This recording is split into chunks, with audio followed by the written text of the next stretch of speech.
you'll see that we're recording the training, and we're going to make the recording available on the COC website. The chat box is not part of that, so that won't be recorded. And you'll see the chat box on your Zoom screen, and if you have any questions during the training or having technical issues, please feel free to email, to chat us at Homebase directly, or to send a message to everyone. So we'll be monitoring throughout the training and pausing periodically to address content questions. So feel free to send your questions whenever they come up. And if they come up after the training, we're also happy to take them. Always happy to address any questions that you send to our team email, which we'll share at the end. You are all currently muted, and we ask that you stay muted. There are a few points in the training when we might ask you to bring your voices to contribute, but just to cut down on background noise and for the purposes of the recording, if you could leave your mics off for the time being, that would be great. So in terms of our agenda for the day, we are going to give a very brief overview. We've been kicking off each of these training sessions on ESG with just some introductory material about the emergency solutions grants. And after we touch on that, we'll dive right into the minimum standards for ESG permanent housing programs. And after we go through that portion, we're going to be talking about lead-based paint. So starting with just a couple slides on emergency solutions grants. And I'm sorry for those of you who joined us for the first session, this is going to be a repeat, but we'll try to keep it brief. So ESG, Emergency Solutions Grants, is a federal block grant, and there are several ways to which it flows to programs. So it starts with, there's a HUD federal ESG, and that money can go directly to certain localities like cities or counties or territories. So sometimes ESG goes directly from HUD to localities. And there's another portion of the funding that flows through the state. So for California, that's the California Department of Housing and Community Development, or HCD. And then HCD grants that funding to COCs.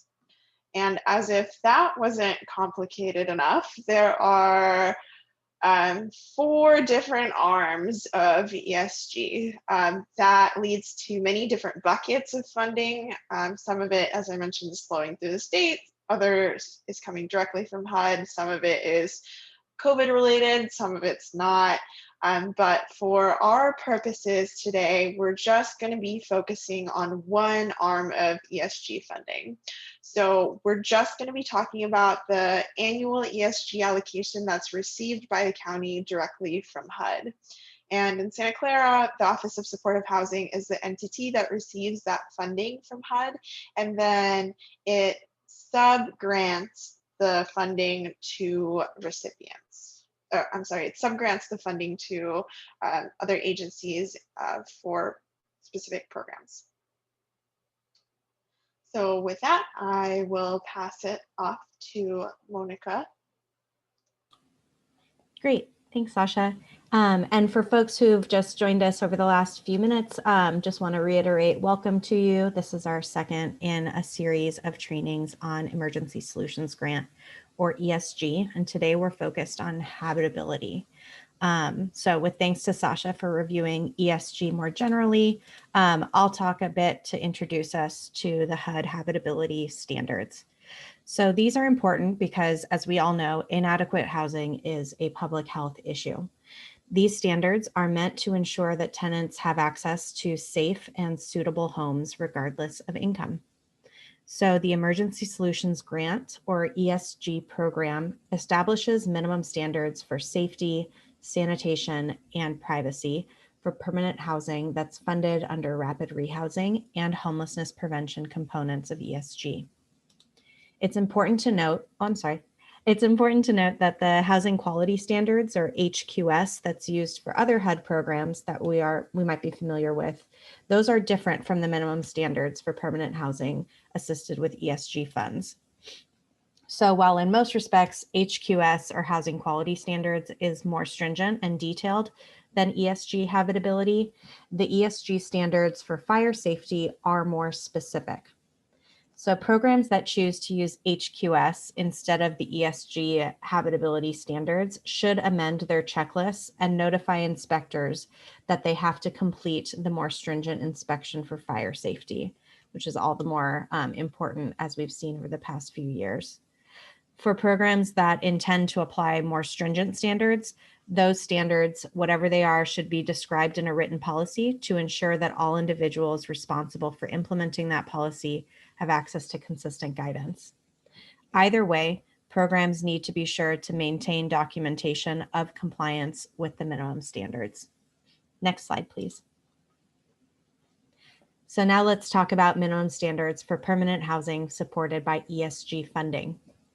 In all cases, if ESG funds are used for ongoing assistance, such as rental assistance or utility payments made over time, then the program needs to take reasonable measures to ensure that the assisted unit meets the minimum habitability standards for permanent housing for the duration of that assistance. The unit if a unit is one that a household is leaving, it doesn't need to be inspected. So let's talk through a couple of specific cases. So if rapid rehousing services are being provided before a unit has been identified, then you don't need to do a habitability inspection until there is a unit to inspect, which makes sense. Next, if a program participant needs rapid rehousing assistance in order to obtain housing and they've identified a unit, then that unit that they are moving into must be inspected before they sign the lease and before they receive any sort of ESG rental assistance or services specific to that unit that they're moving into. In a third instance, if you're assisting someone with arrears for a prior unit, you don't need to do a habitability inspection for the old unit, so long as the participant will be rapidly rehoused in a different unit. And finally, for one-time assistance like a security deposit, then the unit for which the assistance is being provided does need to meet those minimum standards at the time the assistance is provided. So basically, to summarize, if you're providing ESG rapid rehousing assistance for a unit that a participant is currently living in or has identified to move into, then that unit needs to be inspected and meet the minimum standards. The last point I'll make on this slide is that the housing needs to comply with any other standards established by the program if those exceed or add to the minimum standards. There might be stricter local laws around fire codes or carbon monoxide detector requirements and water and air temperature standards. And if so, then you'll need to be familiar with those as well. Next slide, please. So we went over a number of different possible scenarios. So let's just pause here to consider an example. In this hypothetical, the client, Sarah, has received housing stability case management to identify and address some of the issues preventing her from obtaining and remaining in housing, and Sarah develops an action plan for locating housing. The case manager helps Sarah to access other mainstream resources such as childcare and food stamps to help increase stability when Sarah can find and rent an apartment on her own. So now Sarah has identified an apartment on her own and will be able to cover the security deposit and rent herself. The case manager is now spending time helping Sarah make moving arrangements. So our question for you is, does Sarah need a habitability inspection?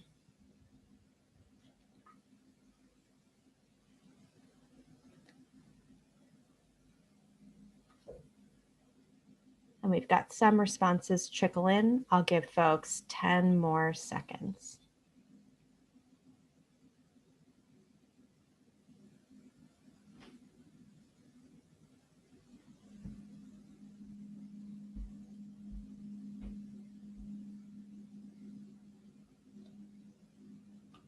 Okay. this is great. We've got a bit of a mix, which is great because it's an opportunity to review. So in this instance, and we went through on a bit of a journey with Sarah. By this point in her journey with the case manager, Sarah does need to have a habitability inspection. So the unit that she's moving into needs to meet those standards. This is true even though no ESG financial assistance or rental assistance has been provided. What tips us off here is that the case manager provided ESG funded services, helping Sarah to make moving arrangements into a unit that she's identified. And that's directly related to helping Sarah move into that identified apartment. Therefore, that apartment needs to meet habitability standards. Are there any questions so far?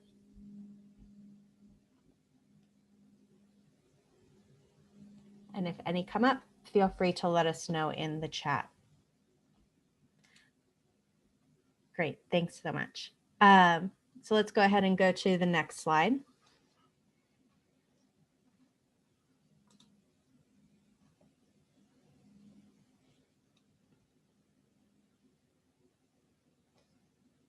And what we'll be talking about on the next slide is who can conduct an inspection. You do not need to have a certified inspector. ESG program staff can conduct inspections. The program can contract it out, such as to a city department that's designated to conduct inspections or a contractor that's hired for that task, or staff from another subsidy program that's providing assistance that also requires an inspection, such as Section 8 or public housing, can conduct the inspection. No matter who conducts it, the inspection must determine whether all aspects of the ESG minimum habitability standards have been met for the particular unit that's assisted with ESG funds. So simply conducting an HQS inspection or city housing code inspection would be insufficient. Inspections can be charged to the rapid rehousing component as a housing search and placement cost. And if it's charged directly to ESG, of course, you're going to want to keep proper time logs and mileage tied to that property. We are going to be talking more about ESG eligible costs next week. So if you haven't signed up for the third part of our series, please be sure to do so. Another couple of notes here. During COVID, ESG habitability checks can be done remotely, so through FaceTime or video or photos if technology allows. And you don't need a waiver from HUD in order to do a remote inspection for ESG because habitability requirements don't require a physical inspection. And the last point here is that these standards are general and decisions are often going to come down to your discretion and judgment. So essentially, is the housing safe? Is it sanitary? And is it decent? So now I will turn it back over to Sasha to get into the standards in more detail. Thanks, Monica. So in terms of the requirements for the structure, basically it requires that the structure be sound so that the residents are protected from the elements and that there's not a threat for health and safety. And there has to be enough space and security for the residents and all of their things, including an acceptable place to sleep. So you'll notice that there are some contrasts with the typical housing quality standards that the COC program requires. So here, there's no requirement that there be lockable exteriors or that there be a living room, a separate kitchen area and bathroom, and there's no criteria that there's at least one bedroom or sleeping room for each two people. So those are the ways that this is different from HQS. Slide, thank you. In terms of air quality, there has to be enough space and some form of either natural or mechanical ventilation, and the air has to be free of pollutants. Similarly, water has to be free of contamination, and all sanitary facilities have to be in proper condition. They have to provide some privacy, and it has to be enough to provide for adequate personal cleanliness and disposal of human waste. These are pretty baseline. Slide. In terms of the thermal environment, there have to be heating or cooling facilities as necessary, and they have to be in proper operating condition. There has to be enough light, whether that's natural or artificial light, and enough electrical sources to permit the safe use of appliances. So you'll notice here again, this is more basic than the HQS criteria, and I know that for HQS, there was a requirement that there be at least a window in the living room and each sleeping room, and you won't see that here. And similarly, there were requirements in HQS related to the types of ceiling and wall fixtures and the number of electrical outlets. So in terms of the ESG requirements, these are much simpler. For food preparation, basically the requirement is that there's enough space and equipment to store, prepare, and serve food in a safe and sanitary manner. And generally that the housing is maintained in a sanitary condition. There's more detail about fire safety here. So on the next slide. And for fire safety, there has to be a second way of exiting the building if there's an emergency. The unit has to have at least one battery operated or hardwired smoke detector that's in working condition on each occupied level. To the extent possible, it's good if these are in the hallway adjacent to a bedroom. If the unit's going to be occupied by a resident who is hard of hearing, then the smoke detectors should have an alarm system that's designated for folks that are hard of hearing. That's going to be in each bedroom that will be occupied by someone who's hard of hearing. And the last requirement is that the public areas of the building also have to have smoke detectors.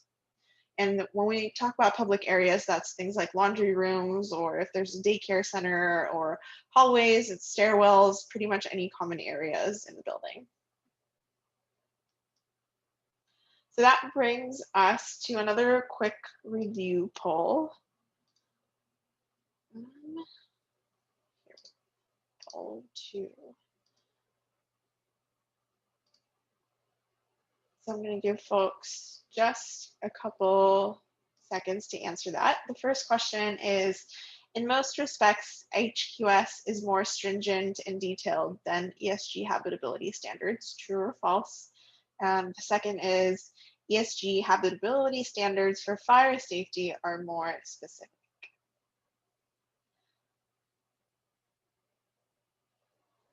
Looks like about a third have submitted their answers, so I'm just going to give it a couple more seconds.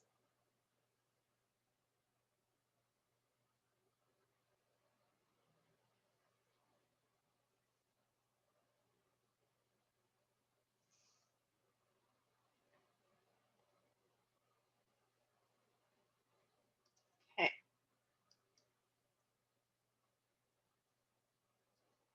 So it looks like almost everyone selected true for HQS being more stringent, and ESG being more, ESG fire safety being more specific. So those are the right answers.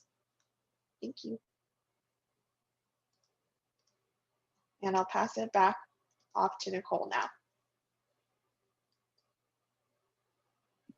Sasha, this slide, it's one more slide for you. Oh, sorry.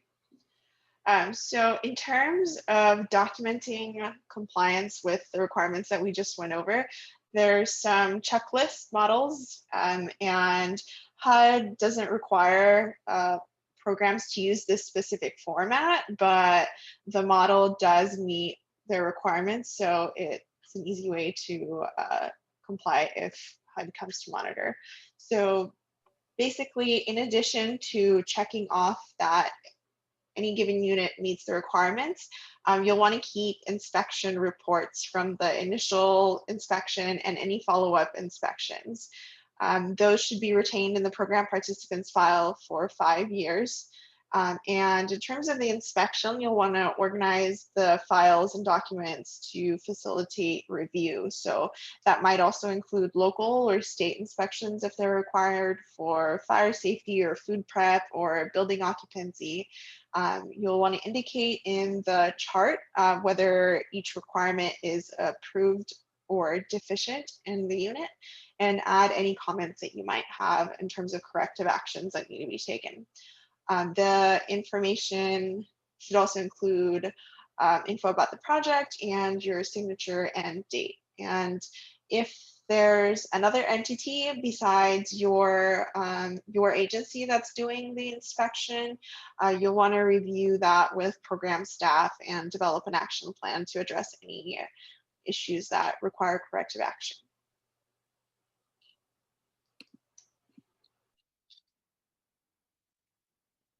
Before I go to the next session, are there any questions regarding any of the HUD habitability standards or the sections that Monica or Sasha covered?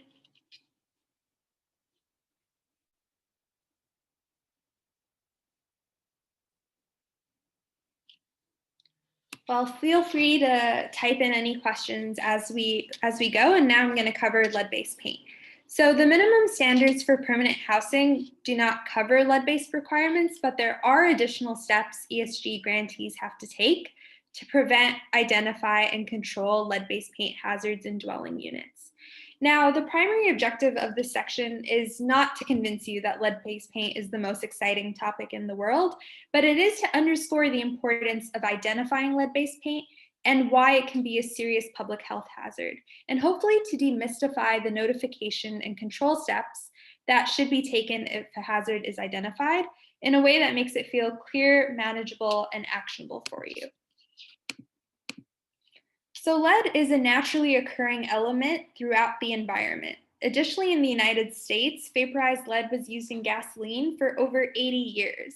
That's all to say that there's lead all over the place. It's on the streets, on the walls of our houses, and in the dirt. In houses, lead was added to paint to add durability and spreadability in residences built prior to 1978. It's also used in the solder of lead and copper pipes that can then leach into water unless the water is properly treated. Lead can also be found in the covering of ceramic tiles and pots. And lead dust from deteriorated paint is the most common source of lead poisoning for young children. So we really need to keep children away from crawling anywhere there's lead dust or lead in the soil, as it's a major hazard to have them touching things and then putting it in their mouths. Childhood lead poisoning is a major environmental health problem in the United States, especially for low-income families in poor living conditions if it's not detected early.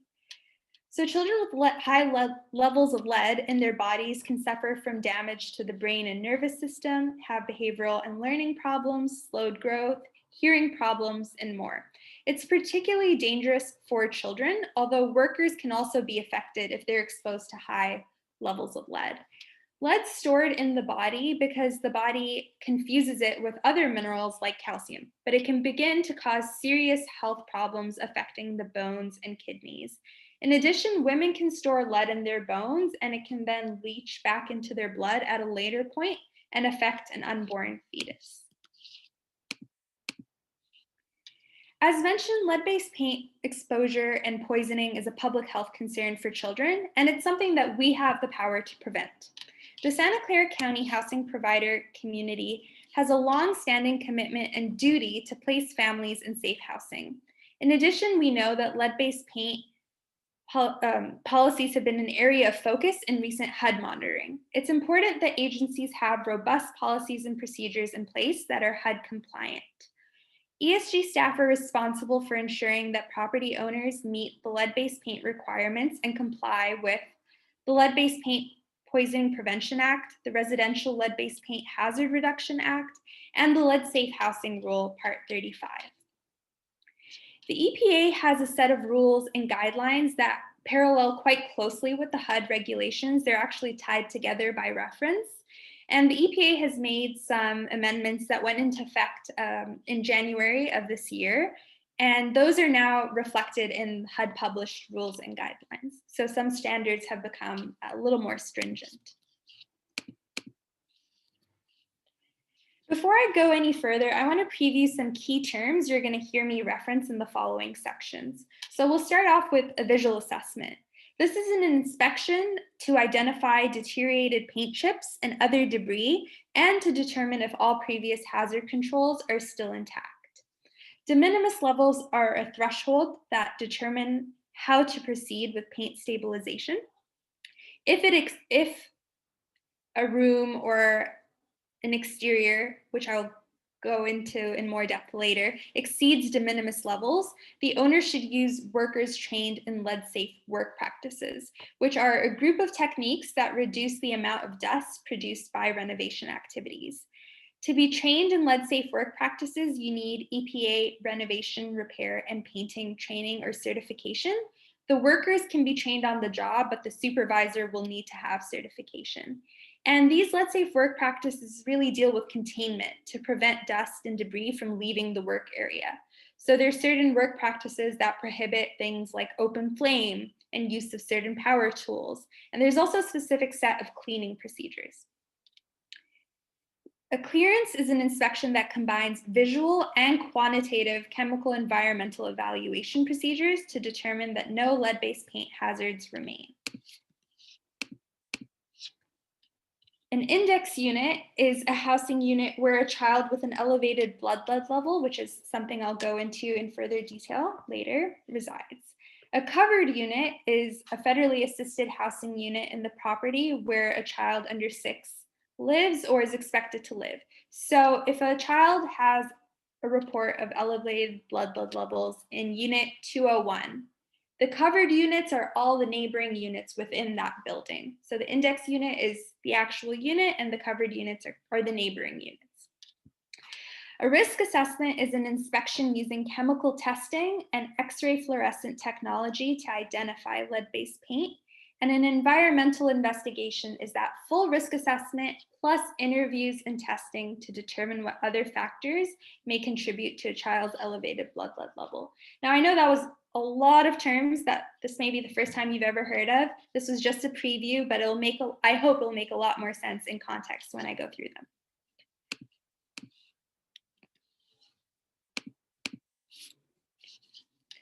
So now we know why potential lead-based paint hazards should be on our radar. We're a little familiarized with the terms. The very first step in the process is disclosure. Lead-based paint disclosures must be provided to all households in housing units built prior to 1978. The owners are required to provide tenants with both a disclosure form disclosing presence of known and unknown paint and a copy of Protect Your Family from Lead in the Home pamphlet. The pamphlet should be provided at the time of move-in or lease-up before any contract is signed, and the owner should keep administrative records that both the owner delivered it and the tenant received it. This signed form should really be kept on file by owners, grantees, and tenants. You want to make sure it's the correct form. Failure to have the correct form signed on file is a federal violation, and it can result in hefty fines. We're going to have a list of resources at the end of the slide deck that will take you to the exact forms you need.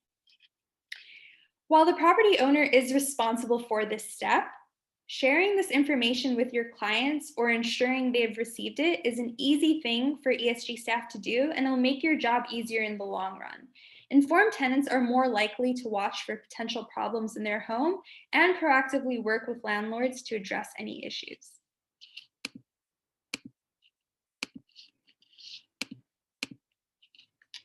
So the second step in this process is determining whether a visual assessment is required. ESG staff should determine this by answering these 2 questions. 1, was the leased property constructed before 1978? And 2, is a child under the age of 6 expected to live in the unit? If the answer is no to either of these questions or both, a visual assessment is not required. To determine the age of the unit, program staff should use formal public records that are available online, such as tax assessment records, and you'll want to print out a copy of the screenshot for the case file. There are a few exemptions for when a visual assessment is not required. So for example, if a client has a Section 8 voucher and is receiving ESG assistance for a security deposit or arrears, ESG staff are required to obtain documentation that the visual assessment was conducted by that other agency, but they're not, and you should keep that in the ESG case file, but you're not required to conduct another visual assessment of your own. Another example is lead-based paint was banned for commercial use in 1978. But in the case of jurisdictions which banned the sale or residential use of lead-containing paint prior to 1978, at an earlier date that HUD may designate, the unit is then exempt from the lead-safe housing rule. You'll also see zero-bedroom or SRO units on the list of exemptions often, but if a child under 6 is expected to reside in that zero-bedroom or SRO unit, it is not exempt. Whatever the case may be, program staff should document any exemptions in the case files. I'm going to pause for a second here and launch a poll just for a quick comprehension check.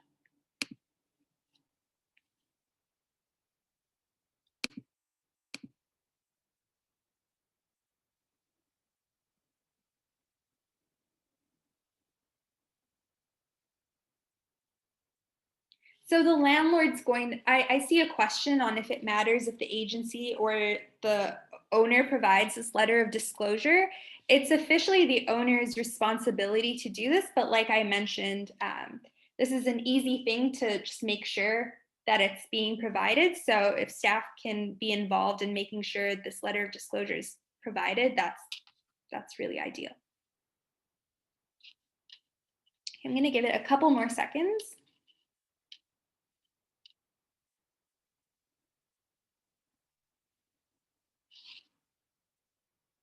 I'm going to end the poll. So a majority of people said true. Lead-based paint disclosures do not need to be provided to a household if a child under the age of 6 is not expected to live there.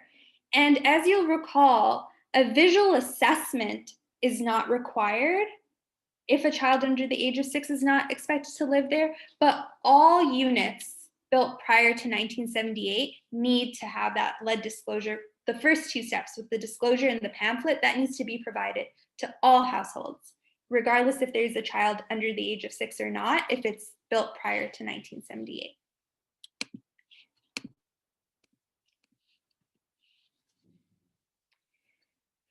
So ESG staff will determine whether lead-based paint requirements are triggered by asking those 2 questions and then checking for exemptions.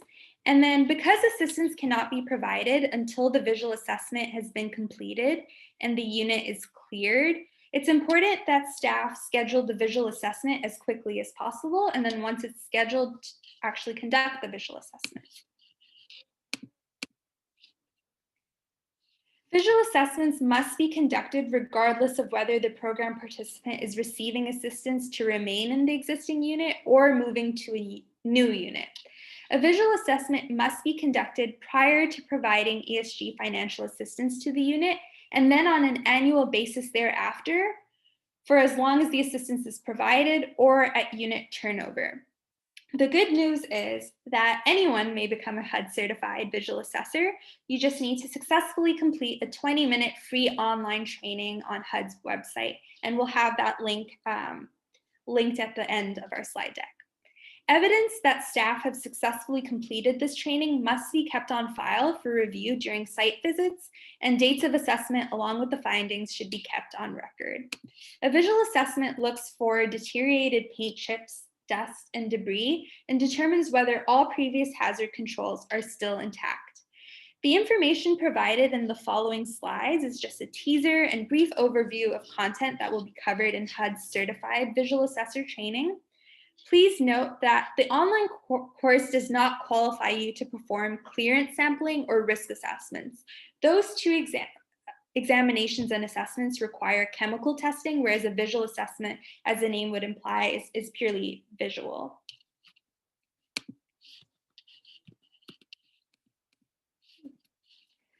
So with a visual assessment, you're looking for if the paint is peeling, chipping, chalking, or cracking. If the answer is yes to any of these, paint should be considered deteriorated. And now we're going to go through each one and what that kind of looks like and what you'd be looking for. So when you're conducting a visual assessment, you want to identify deteriorated paint, but you also want to note what's causing the deteriorated paint to the best of your ability. And so this is what peeling paint looks like. And it's often caused by moisture or if the surface wasn't prepared properly to take on the paint. With chipping, this is often caused by poor surface preparation and impact to surface area. So you'll often see this where two surfaces meet and there's friction. So hinges, windowsills, things of that nature. With chalking, if paint contains lead, then the chalking is also going to contain lead. So here you're looking for that kind of grayish white residue, that film. And some paint was actually designed to chalk as a means of keeping paint surfaces clean. But again, if the paint contains lead, this is a hazard. So you want to look for chalking on surfaces below and really at the ground level here.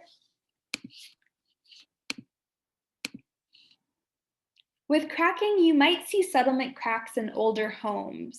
And when performing a visual assessment, you're not going to be asked to identify tack or nail holes or small hairline cracks or other surface imperfections that are stable, because the paint will most likely not be damaged in those cases. If the size is larger than a nail hole or a hairline crack, you should consider the paint to be deteriorated, however. With damaged substrates, a substrate is the foundation in which something sits on, and damaged substrates can include dry rust, the component not being securely fastened, crumbling plaster, missing siding, and moisture damage. So here we see the stair tread, so what the stair is sitting on, that foundation, we see some wear and tear and deterioration. And as we mentioned earlier, this is a huge hazard because we see the child climbing up, crawling, and they're liable to maybe put their hands in their mouths afterwards. So again, when conducting a visual assessment, you want to note and look for the source of what's causing the issue. So here we see some bubbling from moisture damage. And with paint stabilization, you would look for the source of moisture, fix the cause, then repair the surface and repaint. Because if you're not fixing the cause, the same issue is going to pop up in a few years, in a few months. So you really want to make sure you're taking longer term abatement measures. When inspecting surfaces, imperfections larger than nail holes or hairline cracks should be considered deteriorated, like I mentioned earlier, and de minimis levels set a size threshold for how repairs must be made. So if more than 10% of total surface area of an interior or exterior component with a small surface area is deteriorated, then the de minimis level has been exceeded. For this 10% threshold, you want to think of things that have small total surface areas, so things like windowsills, baseboards, and trims. The de minimis levels control the how, not whether a repair is made. If deteriorated paint is identified, it must be repaired. So for interior de minimis levels, for any one interior room, the de minimis level is a total of 2 square feet. And if the 2 square feet threshold is exceeded, then safe work practices and a clearance must be performed. As you may recall from the glossary slides, the lead safe work practices are those group of techniques that reduce the amount of dust produced by renovation activities. For exterior surfaces, the de minimis level is 20 square feet, but this is a total of 20 square feet on all exterior surfaces. So this includes outbuildings, fences, and play equipment that may be attached to the ground. And again, if this de minimis level and threshold is exceeded, then you're going to have to conduct safe work practices and have a clearance. So as a quick recap, no more than 10% of the total surface area of an interior or exterior component that has a small surface area must be exceeded. No more than 2 square feet for any one interior room, and no more than 20 square feet total for exterior surfaces. Now we're going to go through a little practice hypothetical. So you're in an interior room that is 50 linear feet and has a baseboard that is 6 inches high. The deteriorated area is 6 by 12 inches. And what we're trying to figure out is if this exceeds the de minimis rate. Now, the tricky part with this is that the units are inconsistent. So you really want to first convert everything to feet.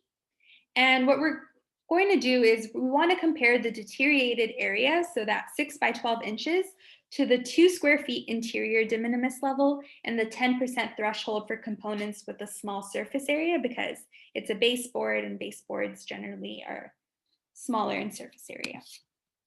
So I'm going to walk us through this step by step to show and hopefully prove that this isn't as overwhelming as it might seem.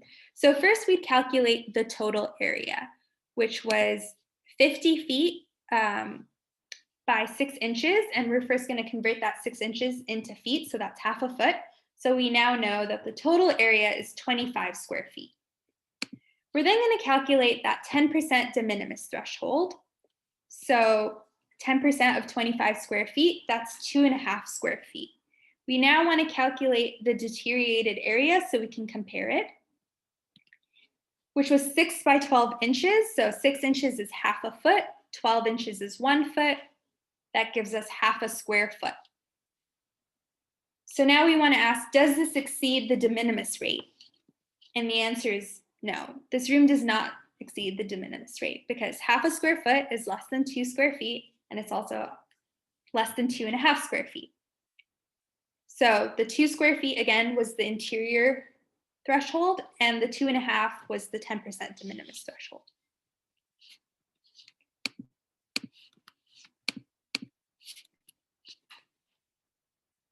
So you want to look for deteriorated paint on all building components and pay special notice to walls, windows, or trim damaged from a roof or plumbing leak. You also want to look at surfaces that may have experienced friction or impact. So things like doors, windows, floors, and trim areas. And then you want to look for paint chips and dust left over from painting activities that weren't properly cleaned up, and paint chips in soil near drip lines or exterior surfaces. If you see any evidence of paint chips or debris that weren't cleaned up, you want to ask the owner to clean it up, and this should include misted sweeping and damp mopping. Sorry. So staff have determined whether lead-based paint requirements are triggered by asking if the unit was built before 1978 and if a child under the age of 6 is expected to live there.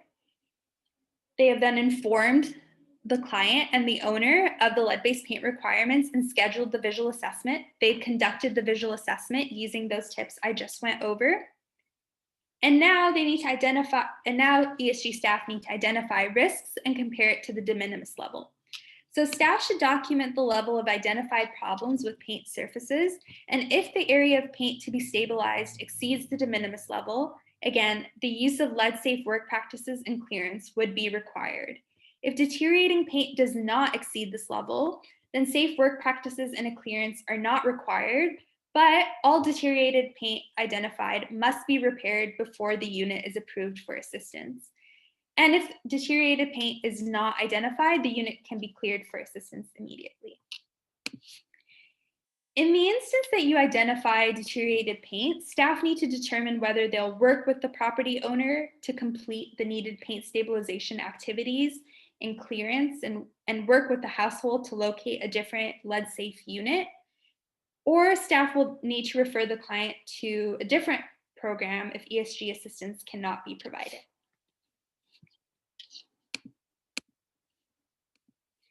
Now we're going to cover the paint stabilization process. So it's the owner's responsibility to conduct paint stabilization on any deteriorated paint. During the paint stabilization process, the cause of the damage will be identified, they'll fix the cause, and then prepare the surface to receive new paint. And the owner should incorporate occupant protection and relocation if necessary, and then document those relocation exemptions. The owner is also responsible for engaging a certified lead professional to conduct a clearance examination when work is complete. Remember, a clearance exam combines the visual assessment and chemical testing. The clearance inspection cannot be conducted by the same firm that is repairing the deteriorated paint. It's the property owner's responsibility to obtain clearance, but ESG staff can pay for the first clearance inspection using ESG funds under the financial assistance category. If the unit does not pass the initial clearance inspection, ESG funds cannot be used to pay for additional inspections, however. It's also the owner's responsibility to send a notice of lead hazard reduction. Failure by the property owner to fulfill their responsibilities on their own or with the assistance of the program prohibits the program from assisting a tenant in that unit. ESG staff will want to confirm all identified deteriorated paint has been stabilized. When a clearance is not required because the area has not exceeded de minimis levels, ESG staff should confirm that the identified deteriorated paint has been repaired and document that in the case file. ESG funds cannot be used for the repair or stabilization of lead-based paint hazards. It can only be used for that one clearance exam.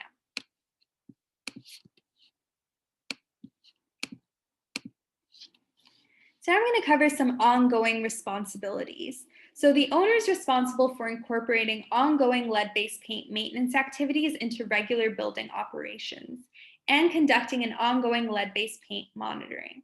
Owners should provide written notice to occupants asking them to report deteriorated paint. ESG staff should conduct a visual assessment of the stability of painted surfaces on an annual basis during the assistance period or at unit turnover. Ongoing maintenance is not required if lead-based paint was completely removed. No visual inspection would need to be done if lead-based paint is completely removed, but staff should make sure they include a copy of whatever documentation they have that the lead was removed and keep that in the ESG case file. As a best practice, they should also provide the lead safety form to the tenant and let the tenant know that the unit has had all lead removed. Before I go any further, I'm going to launch one more poll.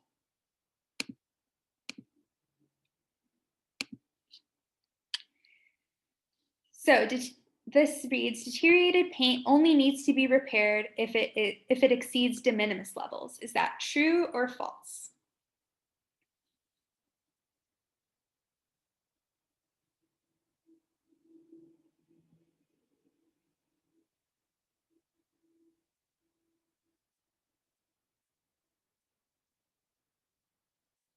I'm going to give it maybe 10 more seconds.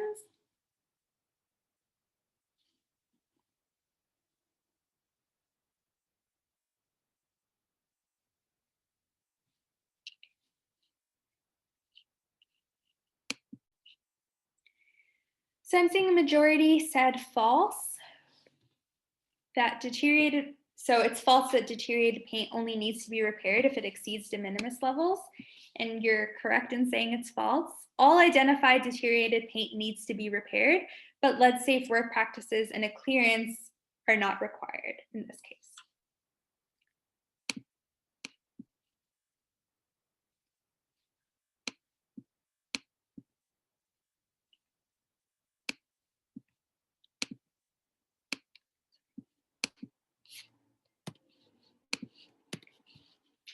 In the instance that a child under the age of 6 is reported to have elevated blood levels, you'll want to take immediate action, and there are additional steps and notification that needs to happen. Now, since 2017, what qualifies as elevated blood levels have been cut in half, and it now aligns with the CDC standards at 5 micrograms per deciliter of blood. The very first step is verifying. ESG staff should verify an elevated blood level report immediately with public health department or a medical healthcare provider. Your HUD program rep or the parent of the child can assist you with getting verification from the public health department if you're having difficulty. After verifying, you want to notify.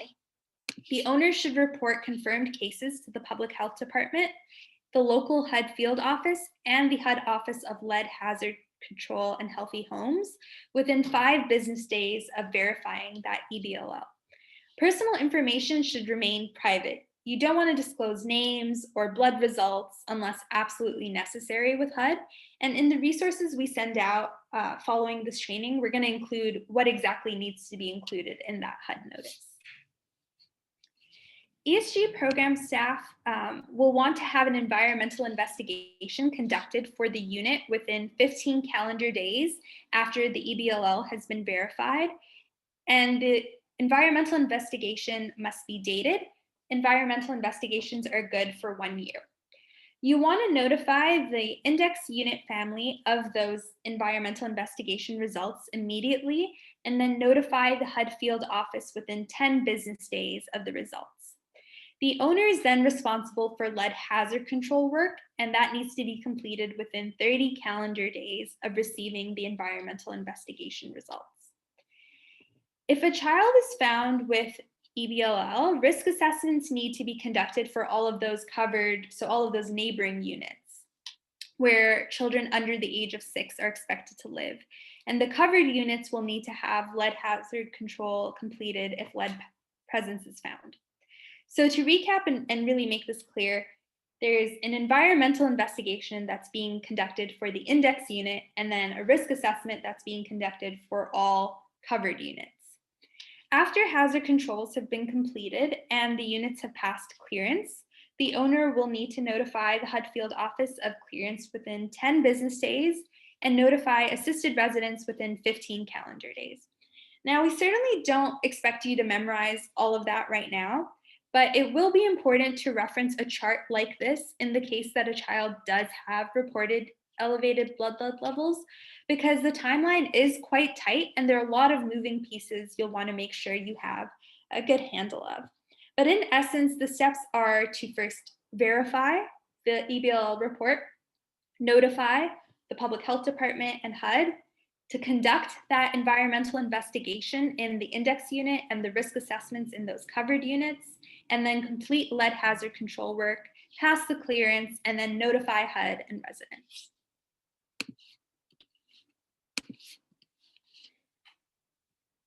So in this case, the recipient or the Office of Supportive Housing has some ongoing responsibilities, which include an attempt to obtain names and addresses of children under the age of 6 with identified elevated blood levels from the Public Health Department. And this should be done on at least a quarterly basis. They should then report an updated list of units receiving tenant-based rental assistance to the Public Health Department and match information on both of those lists and notify subrecipients if there's a match. I know I covered a lot with the lead-based paint section, and if there's only a select number of things you take away from this, I really want you to remember, 1, that all households built prior to 1978, whether a child under the age of 6 is expected to live there or not, need to be provided that first disclosure step. So they need to be provided a lead-based paint disclosure form and a pamphlet. If there's a child under 6 expected to live in a pre-1978 unit, a visual assessment must be conducted. And then the third thing I want you to remember is that de minimis thresholds only determine the how, but all deteriorated paint must be repaired. So we have a few resources linked here on the slide, and I just want to point you to the last 2. So the second to last one will direct you to the exact lead disclosure form that you need to keep on file, along with the pamphlet. And then the very last one is the visual assessment training. So that's the HUD 20-minute free training that will then enable you to be certified to conduct visual assessments on your own. And with that, I'm done. Are there any questions? If you're looking at the slide deck at a later point and a question arises, we really encourage and welcome you to email us at our email address at the very bottom at any point, and we'd be happy to look into something and get some answers for you. Thank you.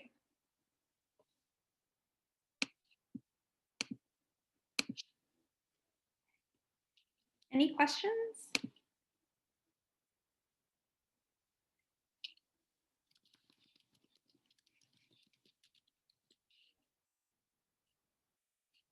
If there aren't any questions, we also always end our trainings with a request to fill out a feedback form. We've tried to keep it as short as possible, but it really helps us inform and shape how we conduct trainings in the future. And I can assure you that we look at every single one of them. So I'd really appreciate if you take a couple of minutes to fill it out. And I'm happy to stay on for a bit longer in case there are any questions.